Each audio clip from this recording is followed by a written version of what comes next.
mga kaibigan. We've witnessed game number 1. Intense! Pero, long story short, Y2, makikita natin, ang key dito para sa NexPlay, ano sabi natin ng una? It was the anti-heal. Tingnan natin lahat items nila, 5! Anti-heal! Existential Calling, Bramble Vest, Morelio Namikan, kompleto rekado, walang kakulang-kulang para sa side ng NexPlay. So ngayon, nakita na natin. In terms of itemizing, kaya ng NexPlay.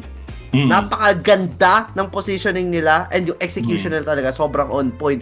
Pero, let's actually go to the side of Team Lugiami, no? What do you think Team Lugiami needs to do to actually force a game number 3, Y2? Counterplay, of course, 1. Number 2 is, if they really want to stick with that comp, they need probably to sacrifice Garen for other Baron laners. Like probably, sabihin natin, more on the burst capability, but less on na super tanky one. Kasi, ayun yung naging problema nila eh. They tend to be picked off. Wala silang pampalag. Wala silang, sabihin natin, wala silang comeback potential on that specific team fight. Nandun lahat ng control. Sino yung nagdi-deal ng damage? Jinx lang ba? Seraphine lang ba? Yung Garen? Probably if they want to have the similar composition, probably they might consider changing their Baron laner. Of course, if gusto mo talagang ganyan, go for a Darius instead of a Garen. Mas okay pa. Or if gusto mo talagang more on the burst side, you can pick Akali, you can pick let's see. Singe. Actually, gusto ko yung suggestion mo na Darius. Kasi isipin natin, ang Darius, masakit. If you get the Darius rolling as well, it's gonna be a big problem, no? Doesn't matter how tanky you are, a full stack Darius is gonna hurt like a truck, and it's gonna be very, very painful to see. But as we head into game number 2, all of the speculations will be answered in the draft. We're gonna be passing it on back to Naisou to check out and see what happens in the draft. Naisou. What a pack, Naisou. Let's go, Naisou. Thank you guys very much. Okay, so just to let the viewers know, the bans currently are Akali, Camille, Diana, and Gragas. So those are your bans for this game number 2. And we can go ahead and see the picks being taken out here. We got NXP locking in again that Ziggs, and they picked up the Kaisa. And over on Lugiami side, we have that Garen picked. So we're gonna have to see what kind of team comp they go with again. And I wouldn't be surprised NXP building around kind of a poke comp here. And Ziggs is such a good mid pick because he can shove that lane, and then at the same time, if he's sitting in mid lane, he provides that Mega Inferno Bomb just to be around the objective. So there's always that threat there, and I think Ziggs is such a good pick here by Hellgirl. So again, Braum is being shown here. Not surprised because Braum is being paired well pretty much all the time with Kaisa. And so that's not a surprise that Braum's being picked there for support by Gia. And then of course we have the Darius as well. It looks like it's going to be the Darius versus Garen matchup in the Baron lane. So, we have that story, the Noxian versus the Demacia Justice there, which will be very interesting to see in the Baron lane. And now going back to Lugiami, we have, surprisingly, a Xayah pick. Don't see that too often, but if played well, very impressive there. Also an Ori, a Jarvan, and a Lulu. So we have Lugiami going around with this comp based on a wombo combo, Jarvan hopefully being able to lock someone down, Lulu providing him with some extra health, and hopefully a connection with Ori's Shockwave to set things up, and and Xayah there to put out all the feathers basically. So they have a better team comp this time around, Lugiami. Hopefully they can lock someone down with that. On the other side, NXP, they're just going to have to do their best. I mean, they have this Lee Sin here that can control jungle. Can Lee Sin beat the Jarvan in the jungle in the early game? Most likely. So Jarvan's going to have to rely on his team to help him secure these early scuttles or objectives. and we're gonna have to see what happens here. But overall, team composition wise, both teams have a great composition. In my opinion, I'm going to go ahead and give it to Lugiami. I hope they can pull these wombo combos off because I would love to see that and, take us into a game 3, hopefully. So we'll have to see on the execution, but we'll see what happens. And I'll pass it back to Y2K and Izaq and enjoy the game. Run it back. Thank you so much. Thank you so much, Naisou, for that. Again, a really, really insightful analysis for our picking so far. And of course, here's again the second game of NexPlay Tempest versus Lugiami. Namamangha pa rin ako. Saan? Yung pangalan ni Lisit, ang hirap ipigkas pagdating sa cast. Angela. Yeah. Tatawagin ko na lang na Angela.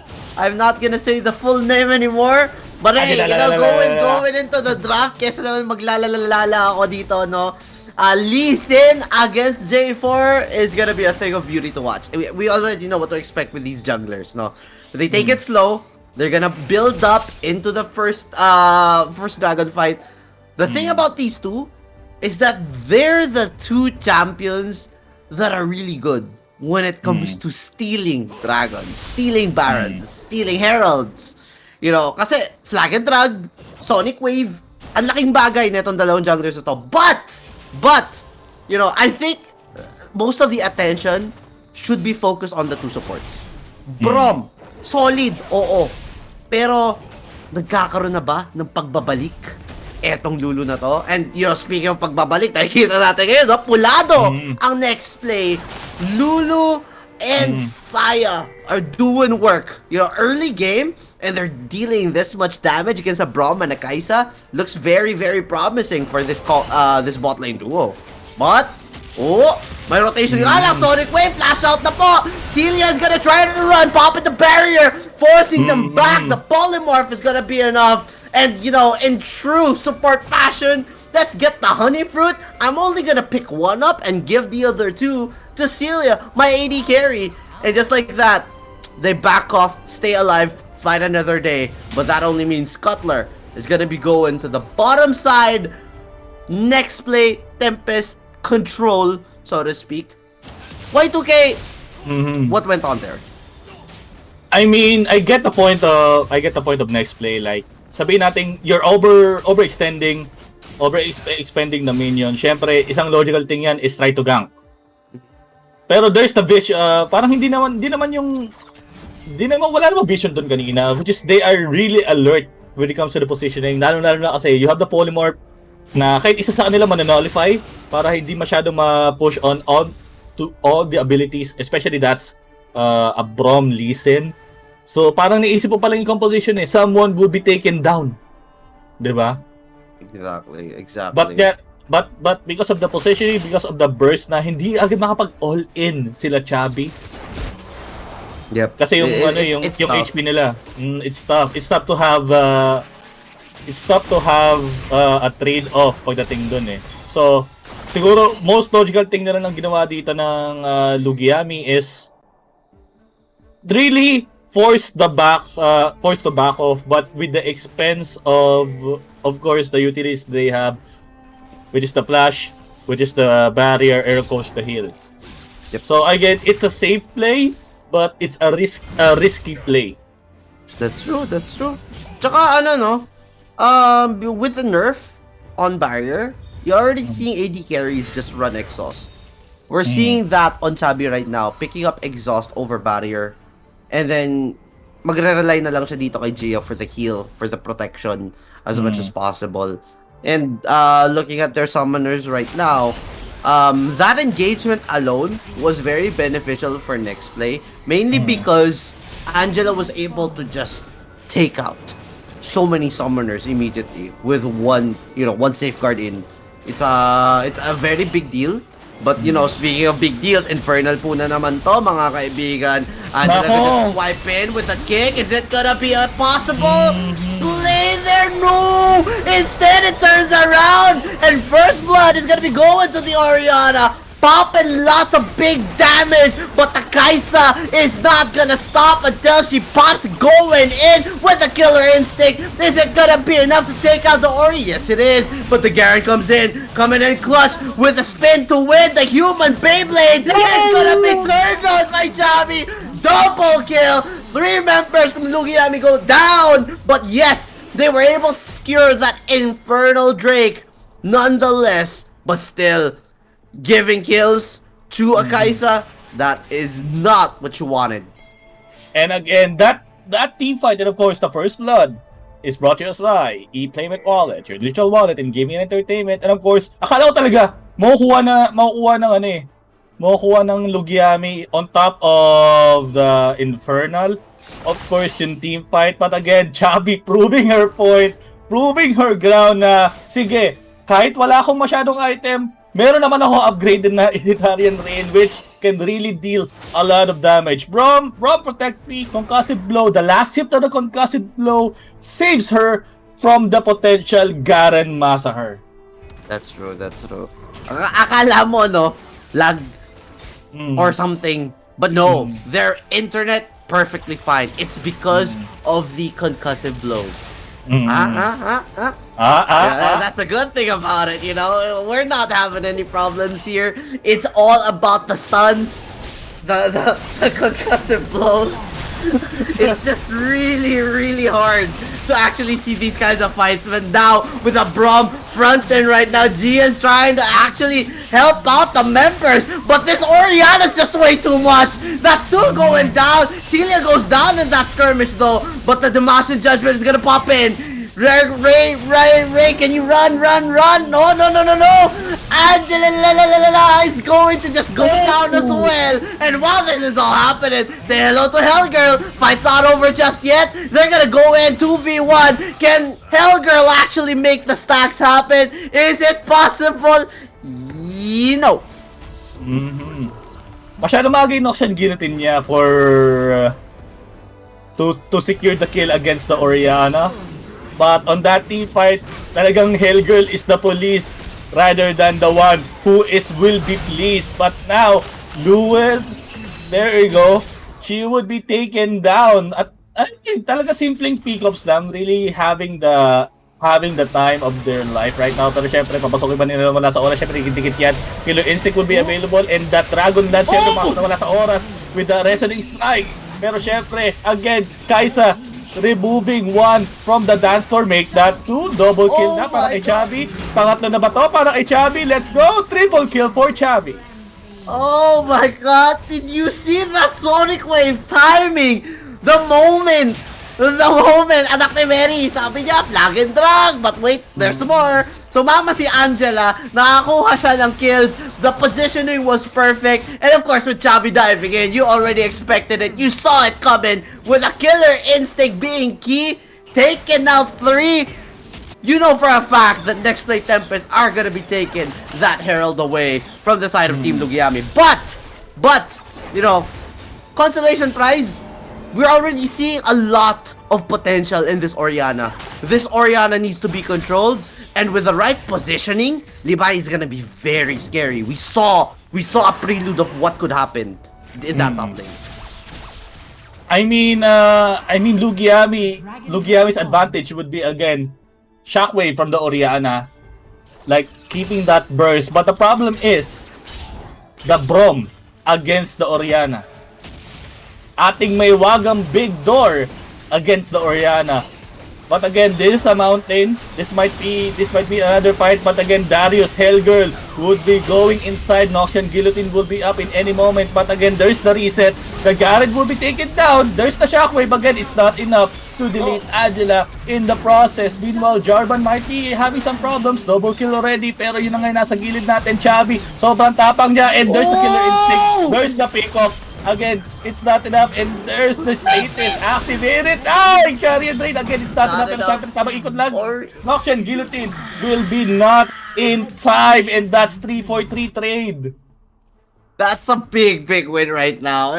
If you saw that, you know, you're gonna feel a lot of promise on this Orianna. Big deal yun. Bakit? Kasi yes, although they lost that Mountain Drake, they're starting to feel that, yes, we can stand toe-to-toe in these fights. We're finding ways to take out the members if we drag the fights out long enough. And in the later stages, you know for a fact that this Orianna is gonna be bad news. You could possibly one-shot Chabi. You could one-shot Ray Ray. These are the key champions you want to take out. And of course, you know, Angela, Hellgirl, and Gia, they're not gonna allow you to do that. But you're gonna find a way. And, you know, to add to Reverie, allowing Celia to just continue scaling, Orianna's not gonna be the only problem for NexPlay if this fight goes on. Of course. Of course, ang gagawin, malamang ang logical play na talaga gawin dito is wait for Angela's Q. And of course, yung follow-up dito ni Jaya. Again, with a Sonic Wave, of course, with a kick from Angela, that might turn things around, especially if nasipa mo dito is the Orianna.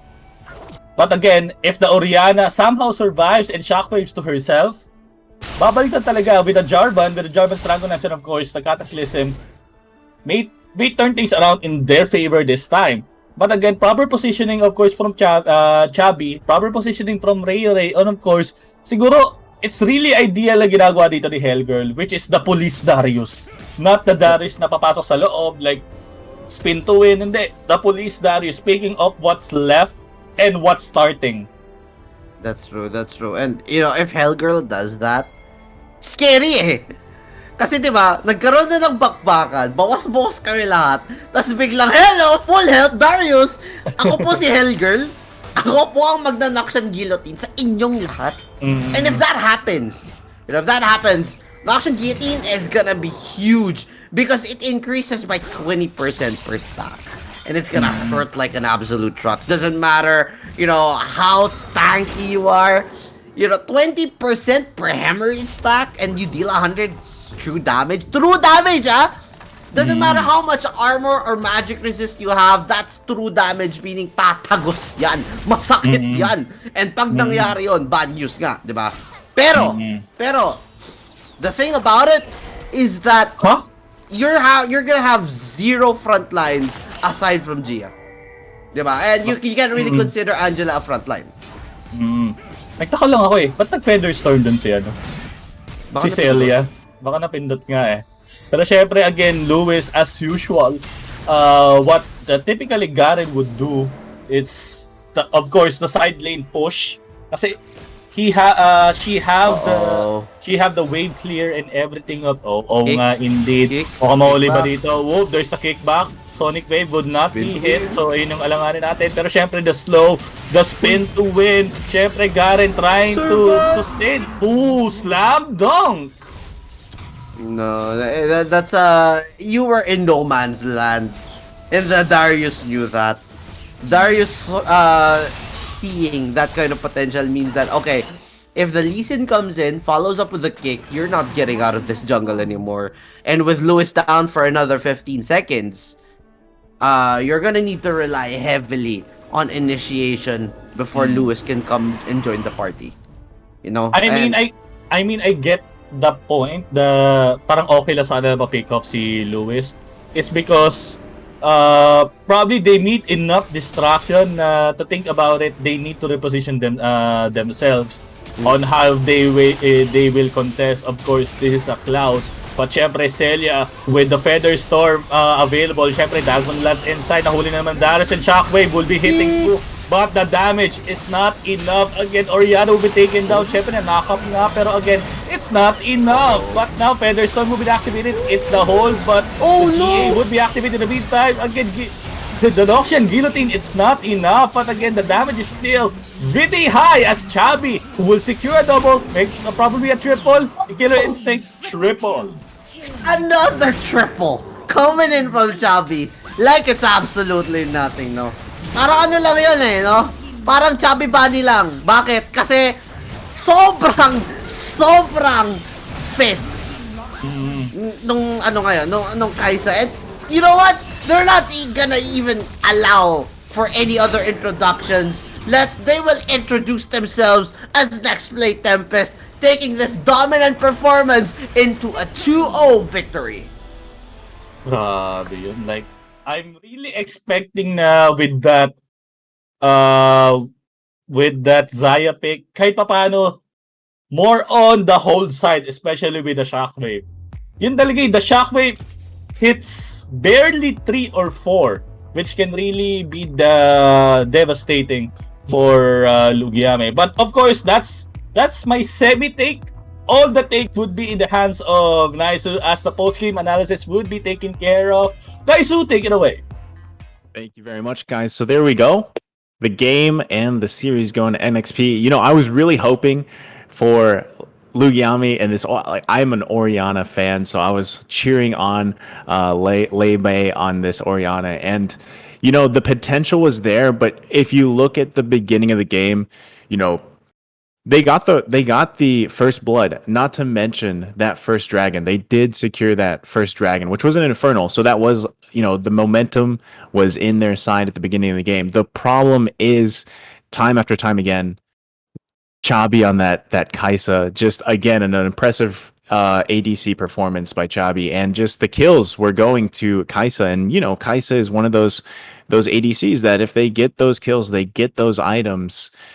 There's a hard chance that, you know, you can't stop that Kaisa. So just amazing play there. And not to mention Hellgirl and the Darius. I mean, the whole front line of NXP played very, very well. And I think it made it so hard for Lugiami to really make something happen. As much as Orianna was trying, there was just not that, just couldn't get the shockwave lined up properly, because you know, when you have a Darius charging at you, you have Braum in front of everything, not to mention a Lee Sin chasing you. It's really hard to land those skills as Orianna in the back lane, and they just didn't have that matchup there that they needed. So if we take a look at the charts too, you'll actually see here the gold difference on the charts. There was a very even line there up until those early fights is what I'm talking about. That dragon, the double kill. I believe it was a double kill at first for Kaisa, you know, barely surviving there, grabbing that buff as well. And then on top of that, once Kaisa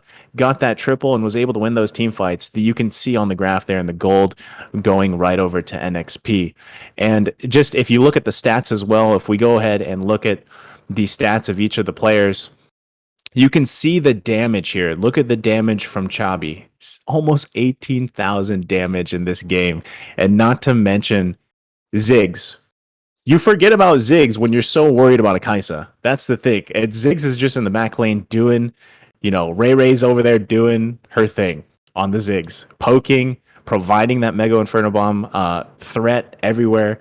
And as I said, Lebe on this Orianna was doing great things. 17,000 damage, lots of potential there. Unfortunately, the snowball effect again going in favor of NXP on these objectives, and they just didn't have the tools.